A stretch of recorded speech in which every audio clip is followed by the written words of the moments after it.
shattered to unbreakable. Listen here, sweet sister. Whether you think you have one little crack or you are shattered into a billion pieces, this podcast is going to give you the resources, tools, and skills to help piece yourself back together to form a beautiful, unique, solid, and unbreakable masterpiece. You are listening to Shattered to Unbreakable, the Reclaim podcast. Let's talk. Hello. It's another episode of Shattered to Unbreakable. I'm your host, Brandy, and today I am talking about advancement and success in your career. This is something that if you're not a stay-at-home mom, which girls, you are killing it. Keep going. If you're not, though, if you're out in the working world, this is for you. Or if you own your own business and you're a stay-at-home mom, also for you. So it's hard out here, especially for women. It's like that movie Barbie, or at the end, she's like, you have to be not too rude, but stern enough, but not overbearing, but not like it's like this weird balance that's unattainable. But there are ways where you can start advancing just by having a certain mindset. So I'm going to teach you a couple of things I've learned along the way. The last two official jobs that I've had where I have a boss and I'm an employee, I've gotten two promotions and raises within the first 6 months of both. So with that experience under my belt, I'm going to teach you how I did that. When it comes to owning my own business, not as successful. Problem is, I want to give everything away for free. And most of you listeners are benefiting from that. So, yay, you! So maybe someday I will grow a backbone and start charging for my work so that Reclaim can be profitable. But as of right now, I just love you all so much, and I want to give you as much as I can possibly give you to help you in your life and your journey. Love yourself and create this dream life that you've been looking for, and maybe even create a new one that you didn't even know existed. So if you are working for someone else, first big tip, act like it's your business. That is probably the most important one, and I'll explain why. When you act as though it's your business and not that you're just an employee, you think differently. You start to think about why processes are in place and what effect it's trying to have or what goal it's trying to serve, or you start thinking about how much does it cost to do this? How much time is being wasted? Is this effective? You start to think about employee retention and how much turnover has effect on the budget, and the budget therefore has an effect on how much you get paid even. So there's definitely some selfish motives you can throw in there. Like if you don't help decrease spending and increase profits, it's less likely you're going to get a raise. And if you can prove that the decreased spending and increased profits is directly related to the work that you're doing, it just makes sense for them to give you a raise so they can keep you because you are uber valuable to them at this point. So some of the things when in these last two positions that I've done, one of them is research the company, make sure you know it inside and out. What is the purpose? What's the mission? What's the vision? Where did it come from? Who runs it? What's their background? Learn everything you can about the industry. Like the last two industries that I've been in, I really didn't know a whole lot going into it. So when I worked at the assisted living, I was stepping into an office administrative and bookkeeping role. I had never done bookkeeping in my life. So I got on YouTube, I got on the QuickBooks Training Center. I learned everything there was to know about bookkeeping on QuickBooks. I took all the little training classes on bookkeeping. And not only that, when you're in bookkeeping and numbers and reporting and you're answering to investors and owners, you are going to want to be really good at Excel. You're going to want to know formulas. You're going to want to know percentages. You're going to want to know business. So I got two accounting books. One was Accounting for Dummies because I couldn't really go back to school at that point. And one was the Lemonade Stand book. And it's just a really simple way of putting bookkeeping that helped me understand what I was doing and why. Why are I mean, people, when you're in business with somebody, they don't ask for things just willy nilly. Like, I just think I'd like to make more work for this person. Like, they'd rather not make more work for you because it costs them more. So they're asking for a very specific reason. If you get out of the robotic stage of just doing the motions because you've been told to, and you start to find out why, you'll really start to understand what they're looking for, and then you'll be able to give them even more than what they were looking for, and that's when you start getting promoted. Is when you, as my current boss put it, when you provide more value than what you're being paid or asked to do, that's when you start to get raises and promotions. And so if you are looking at like that was the bookkeeping role, I ended up improving so well and learning so much that they asked me to do two other communities, and two of them I still do the Medicaid billing for today, and this was 3 years ago. So um, this this new industry that I'm in is roofing. I knew nothing about roofing when I started. Zilch, like zero. I didn't know what goes on a roof. I didn't know the process. There's a lot that goes on a roof, by the way. Anyway, so the first thing I did is research the company. I read the ebook. I read every blog my boss had written. I learned about roofing. I learned what types of roofs there were. I learned how you're supposed to put a roof on. I learned what some people skip and how people cut costs and how to work with insurance, and I just kept learning. And then I brought in skills from other areas of my life that nobody necessarily asked me to bring in. So I do a lot of work with Canva, ads, employee handbooks, standards of procedure, like I just, all of these things that I just started bringing in, like, oh, I know how to do this. I'm going to put this in there. And then, you know, some of it I did on my own time just so I could present it and be like, hey, here's what I'm capable of. Are you interested in incorporating this? If it's a great idea, then it gets incorporated. You get the credit and you seem like a genius. My favorite thing to say is I'm either a freak or a genius. People are all, they're either like, Brandy, what? Or they're like, oh, this is amazing. Good idea. So I just have to risk it. Like it's either going to be like, eh, or yay. So that is part of my strategy. And the next thing is to understand the personality of your environment and your coworkers. So obviously the most important personality to understand is the person you're working directly for. So at the courtyard of Loveland, I had my boss that was the executive director of the assisted living. She had one personality, and then the investors had another personality, or the managers, I guess it would be the property manager, had another personality, and then the owner had another personality. So in order to best understand what they're looking for, you need to understand each of their personalities. The best thing you could do is study the DISC personality test. This is important because then you're going to understand how people want to be spoken to and what they find important. DISC is, there's so many different words for it all, and I might remember it differently, but DISC stands for dominant, influence.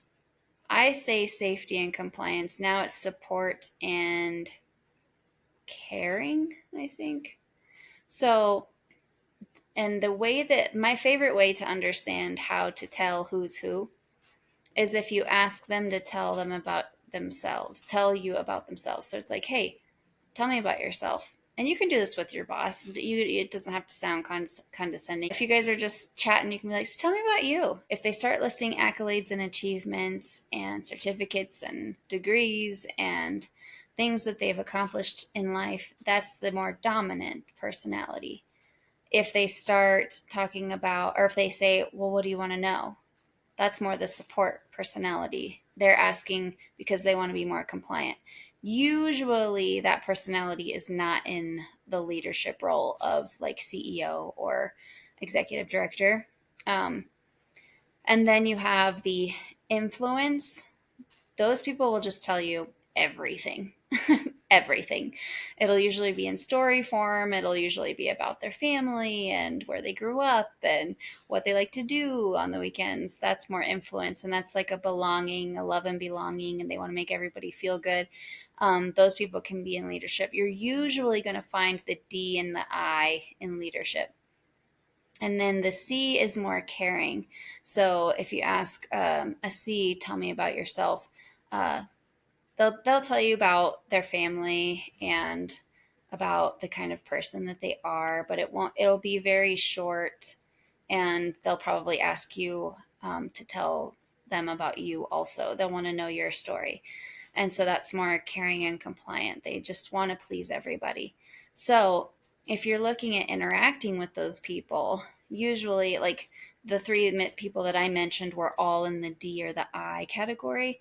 Um, my direct supervisor was more of an I with a little bit of D. So D just in the form of like competitive and wants to achieve, and then I in the form of more like she wanted everybody to get along and she wanted to make the atmosphere fun and was all about culture.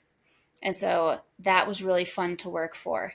On the other side of it, the investor or property manager, I keep saying investor, it wasn't an investor, property manager was way more on the D side. So it was very show me the facts, show me the progress, show me the difference, show me the numbers, show me, like, I don't want any of this feely emotional stuff. I want facts and numbers only. So if you're talking to that person, you're not going to crack a joke of the day.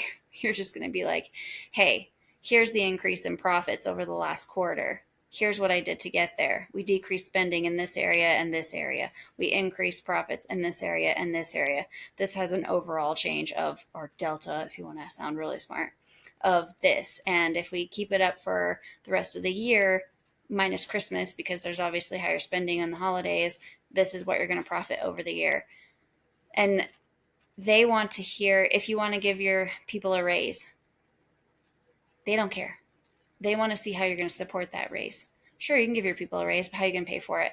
Show me in the budget where you're going to pay for it without taking profits. You know what I mean? So that's the kind of D personality. There's different D personalities too. People can have more than one strength in the DISC. They call it the DISC personality test. And you can actually take a test and find out what it is. Just search DISC personality test and you can take it for free. So there's like DI, DS, and DC. They could be two. So somebody could be a D, but they're also a C. So they're dominant and they're competitive and they want to do well, but they're also very caring and they want to make sure you're doing well too. So anyway, there are a lot of different personalities. Like my boss now is very caring and wants to give back, and he also is just very innovative. Like he wants to hear new ideas. He wants to see like how can we push the boundaries? How can we do it with integrity? How can we make big goals and reach them? How can we collaborate? How, it's very fun to work for somebody like that. But when I'm presenting things to him, it's more like, okay, this could be really cool if it worked in this way, and then we could use this process to motivate the guys. And you know what I mean? It's like, how can we fit pieces in this puzzle?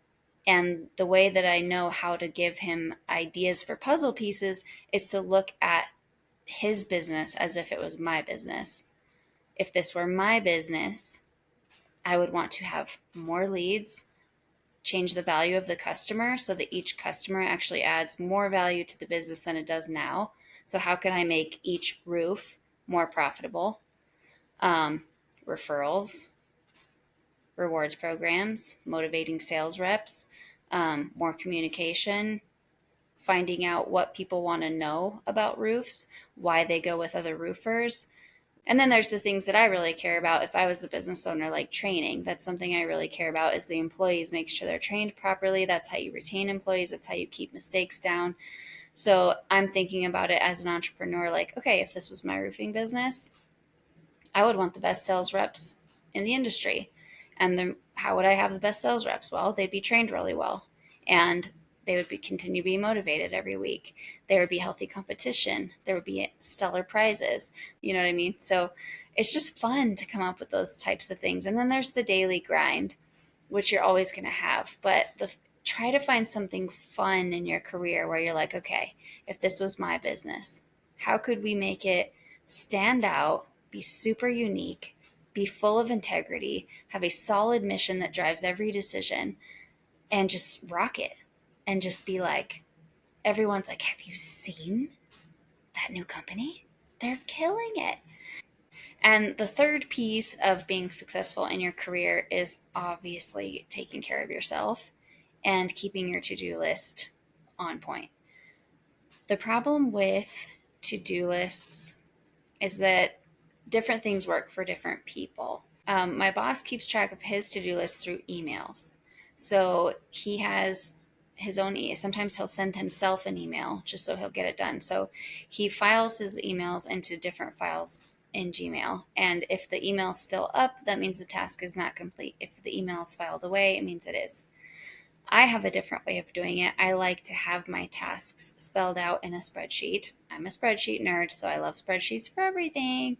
And so I spell out my tasks in the spreadsheet, and then I have a needs done, an in progress, and a complete column for each of my. So I put an X.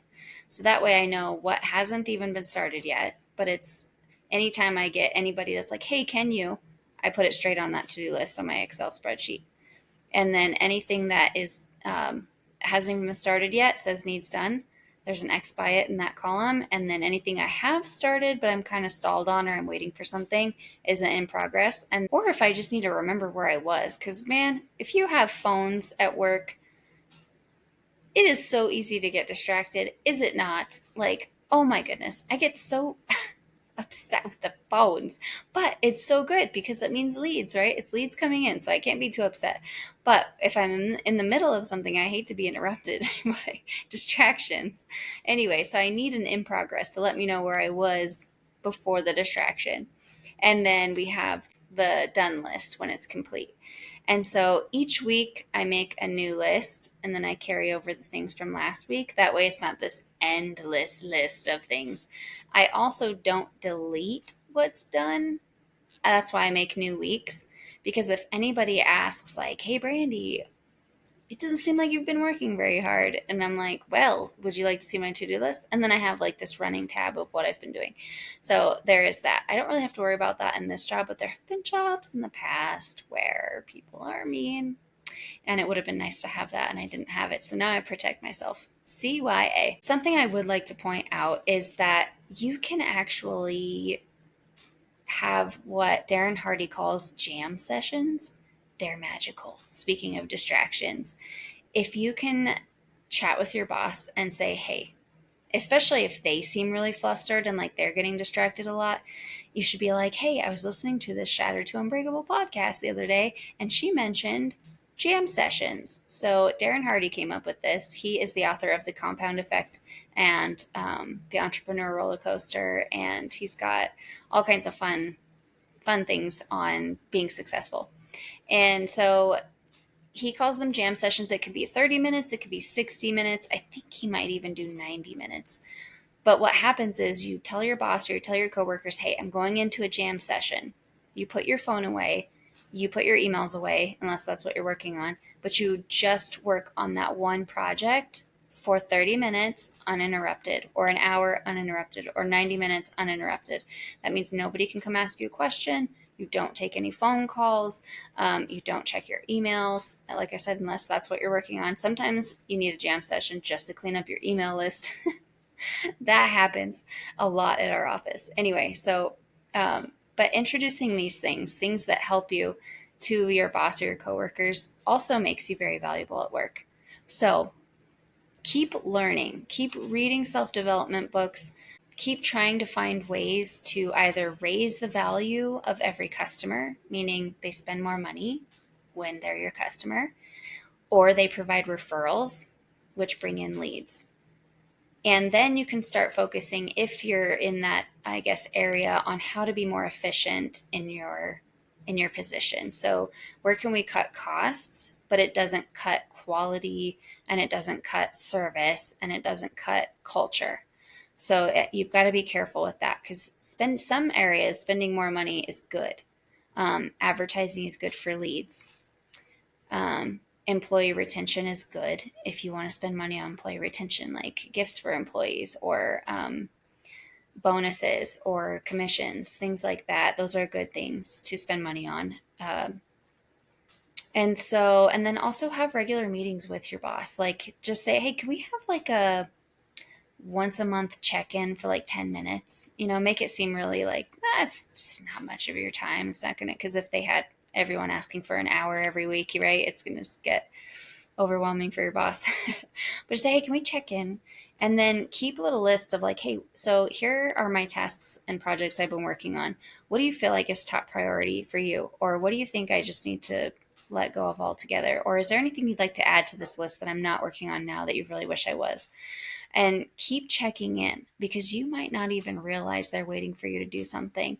Or you might be working really hard on a project and they're like, why are you doing that? We don't need that. Anyway, so those are my little tidbits for how to advance your career. So obviously be aware of who you're working for and with and their personality types, so you know how to communicate with them. And then, I guess I didn't explain the rest of the disc personalities, but so speaking with somebody dominant, I did say like facts only, less emotion. How are you going to benefit them in that conversation, basically, or the company? I is love and belonging. You can joke with these people, make them laugh, just be with them. They like quality time. They like for you to share your story with them. They want to hear your story. And then S, they want checklists and they like to check boxes. They like you to be very clear on what you expect from them. And then the C's are just heart people. Like they want to be safe. So security is important for them. They want to know that they are valued and important. They want to know that they have a secure place there.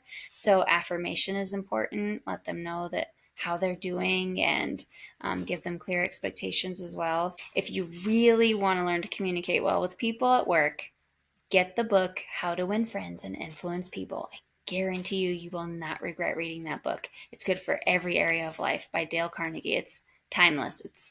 It was written so long ago and it's still relevant today. And then think of the business as if you were the entrepreneur, and then never stop growing. Always be learning. Be careful what you listen to, because if all you're doing is watching trash TV, that's all you're going to bring to work. But if you're listening to podcasts like this one, or Mel Robbins, or Ed Milet, or Alex Hormozy, if you're in business, Alex Hormozy is great. He has a very entrepreneurial mindset. So if you're listening to Alex, it's called The Game, his podcast. You're going to bring really good information to your boss, and he's going to be like, whoa, who is this lady or man? Anyway, so I won't keep you talking too long, but I was just thinking, I wonder how many people need some help with, like, if they want to advance in their careers. And this is the best way to do it. So let me know if you guys have feedback or questions. I will see you on Thursday. Stay sparkly. Thanks for listening, you guys. I wanted to let you know our website has changed. Our new website is called thereclaimstrategy.com. I think it is so fitting. We also have a whole university full of free courses and downloads. So please go check that out. It's called The Reclaim University, or Reclaim You. I thought of it all by myself. So proud. And so hop on there and download some resources.